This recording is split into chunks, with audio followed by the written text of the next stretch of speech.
भगवान श्री कृष्ण के अन्यान्य विवाहों की कथा। श्री सुखदेव जी कहते हैं, परीक्षित, अब पांडवों का पता चल गया था कि वे लाक्षा भवन में जले नहीं हैं। एक बार भगवान श्री कृष्ण उनसे मिलने के लिए इंद्रप्रस्थ पधारे। उनके साथ सात्विकी आदि बहुत से जदुवंशी भी थे। जब वीर पांडवों ने देखा कि सर्वेश्वर भगवान श्री कृष्ण पधारे हैं, तो जैसे प्राण का संचार होने पर सभी इंद्रियां सचेत हो जाती है, वैसे ही सब के सब एक साथ उठ खड़े हुए।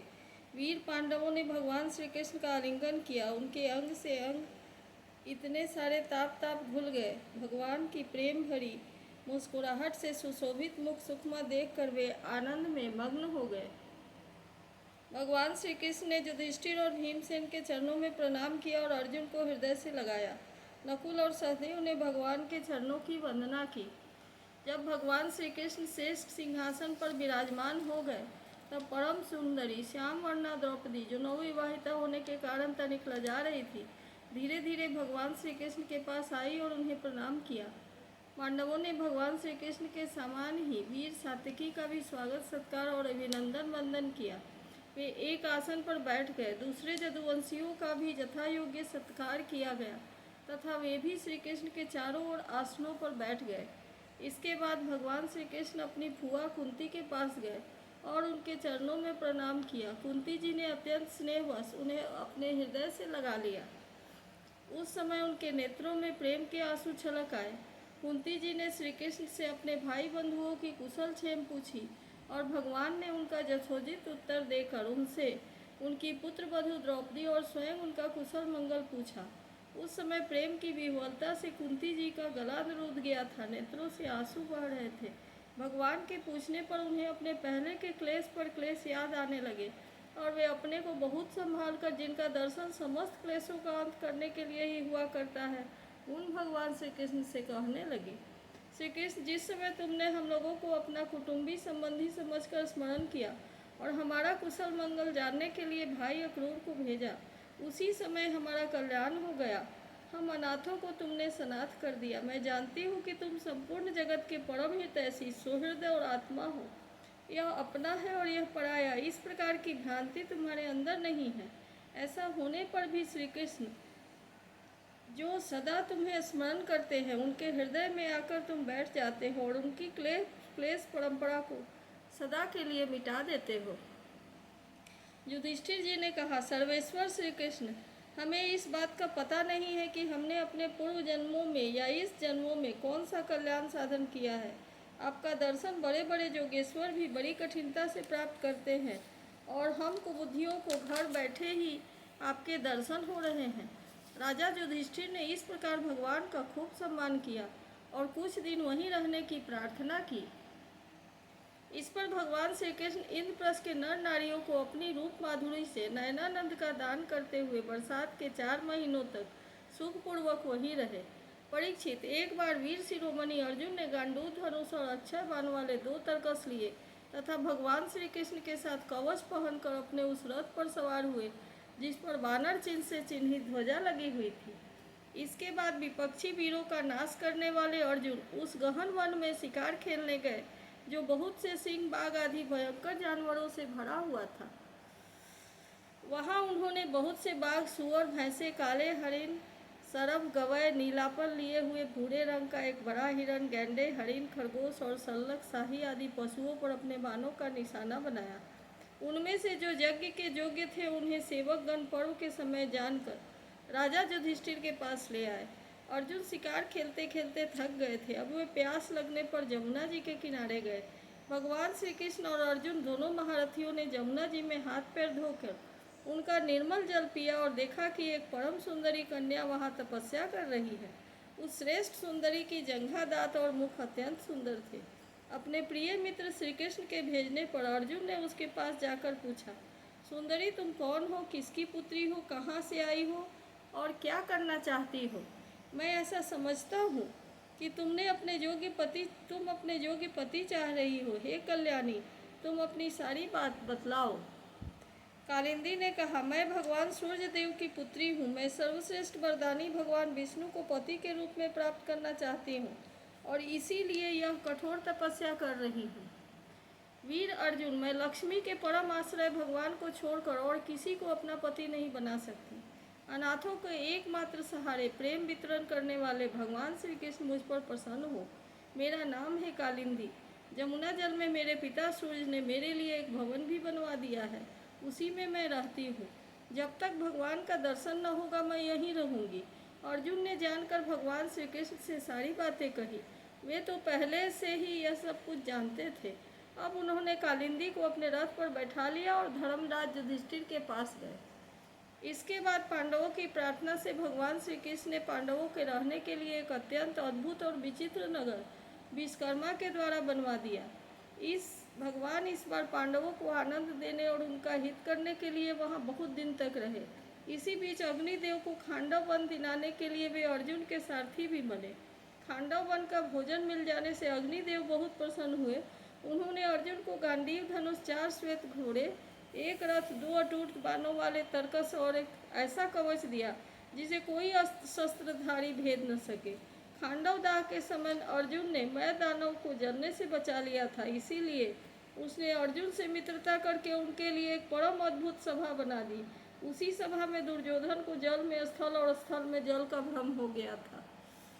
कुछ दिनों बाद भगवान श्री कृष्ण अर्जुन की अनुमति एवं अन्य संबंधियों का अनुमोदन प्राप्त करके सात्विकी आदि के साथ द्वारका लौट आए। वहां आकर उन्होंने विवाह के योग्य ऋतु और ज्योतिष शास्त्र के अनुसार प्रशंसित पवित्र लग्न में कालिंदी जी का पानी ग्रहण किया।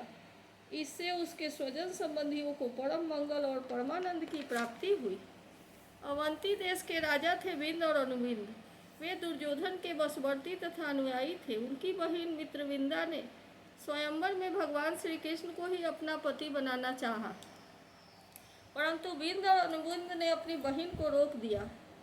परीक्षित, मित्रविंदा श्री कृष्ण की फुआ राजाधिदेवी की कन्या थी। भगवान श्री कृष्ण राजाओं से भरी सभा में उसे बलपूर्वक हर ले गए। सब लोग अपना समूह लिए देखते ही रह गए।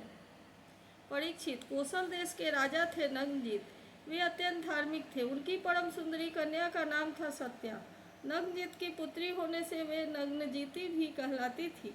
परीक्षित, राजा की प्रतिज्ञा के अनुसार 7 दुर्दांत बैलों पर विजय प्राप्त न कर सकने के कारण कोई राजा उस कन्या से विवाह न कर सके, क्योंकि उनके सिंह बड़े तीखे थे और वे बैल किसी वीर पुरुष की गंध भी नहीं सह सकते थे।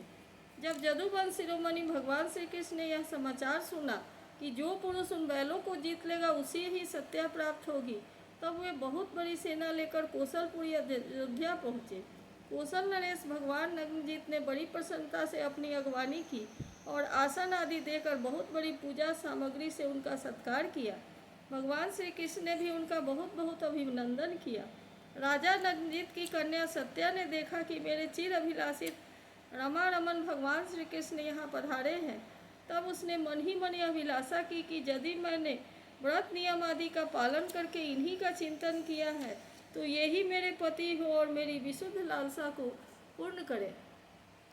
नग्नजिती सत्या मन ही मन सोचने लगी, भगवती लक्ष्मी, ब्रह्मा, शंकर और बड़े बड़े लोकपाल जिनके पद पंकज का पराग अपने सिर पर धारण करते हैं और जिन प्रभु ने अपनी बनाई हुई मर्यादा का पालन करने के लिए ही समय समय पर अनेकों लीला अवतार ग्रहण किए हैं, वे प्रभु मेरे किस कर्म, व्रत अथवा नियम से प्रसन्न होंगे? वे तो केवल अपनी कृपा से ही प्रसन्न हो सकते हैं। परीक्षित, राजा नग्नजित ने भगवान श्री कृष्ण की विधि पूर्वक अर्चना पूजा करके उनकी प्रार्थना की। जगत के एकमात्र स्वामी नारायण, आप अपने स्वरूप भूत आनंद से ही परिपूर्ण हैं और मैं हूँ एक तुच्छ मनुष्य, मैं आपकी क्या सेवा करूँ? श्री सुखदेव जी कहते हैं, परीक्षित, राजा नग्नजित का दिया हुआ आसन पूजा आदि स्वीकार करके भगवान श्री कृष्ण बहुत संतुष्ट हुए। उन्होंने मुस्कुराते हुए मेघ के समान गंभीर वाणी से कहा। भगवान श्री कृष्ण ने कहा, राजन, जो क्षत्रिय अपने धर्म में स्थित है उसका कुछ भी मांगना उचित नहीं। धर्म के विद्वानों ने उसके इस कर्म की निंदा की है। फिर भी मैं आपसे सौहार्द का, प्रेम का संबंध स्थापित करने के लिए आपकी कन्या चाहता हूँ। हमारे यहाँ इसके बदले में कुछ शुल्क देने की प्रथा नहीं है। राजा नग्नजित ने कहा, प्रभु, आप समस्त गुणों के धाम हैं, एकमात्र आश्रय हैं। आपके वक्षस्थल पर भगवती लक्ष्मी नित्य निरंतर निवास करती हैं। आपसे बढ़कर कन्या के लिए अभीष्ट वर भला और कौन हो सकता है। परंतु जदुवंश शिरोमणि, हमने पहले ही इस विषय में एक प्रण कर लिया है। कन्या के लिए कौन सा वर उपयुक्त है, उसका बल पड़ोस कैसा है, इत्यादि आदि बातें जानने के लिए ही ऐसा किया गया है। वीर श्रेष्ठ श्री कृष्ण, ये सातों बैल किसी के वश में न आने वाले और बिना सधाए हुए हैं। इन्होंने बहुत से राजकुमारे के अंगों को खंडित करके उनका उत्साह तोड़ दिया है। श्री कृष्ण, यदि इन्हें आप ही नाथ ले, अपने वश में कर ले, तो लक्ष्मीपते आप ही हमारी कन्या के लिए अभीष्ट वर होंगे। भगवान श्री कृष्ण ने राजा नगजीत का ऐसा प्रण सुनकर कमर में फेंट कस ली और 7 रूप बनाकर खेल खेल में ही उन बैलों को नाथ दिया। इससे बैलों का घमंड चूर हो गया और उनका बल पड़ोस भी जाता रहा। अब भगवान श्री कृष्ण उन्हें रस्सी से बांधकर इस प्रकार खींचने लगे जैसे खेलते समय नन्हा सा बालक काठ के बैलों को घसीटता है। राजा नगजीत को बड़ा विस्मय हुआ। उन्होंने प्रसन्न होकर भगवान श्री कृष्ण को अपनी कन्या का दान किया और सर्वशक्तिमान भगवान श्री कृष्ण ने अपने अनुरूप पत्नी सत्या का विवाह विधि पूर्वक किया। रानियों ने देखा कि हमारी कन्या को उसके अत्यंत प्यारे भगवान श्री कृष्ण ही पति के रूप में प्राप्त हो गए हैं। उन्हें बड़ा आनंद हुआ और चारों ओर बड़ा भारी उत्सव मनाया जाने लगा। शंख ढोल नगाड़े बजने लगे, सब और गाना बजाना होने लगा।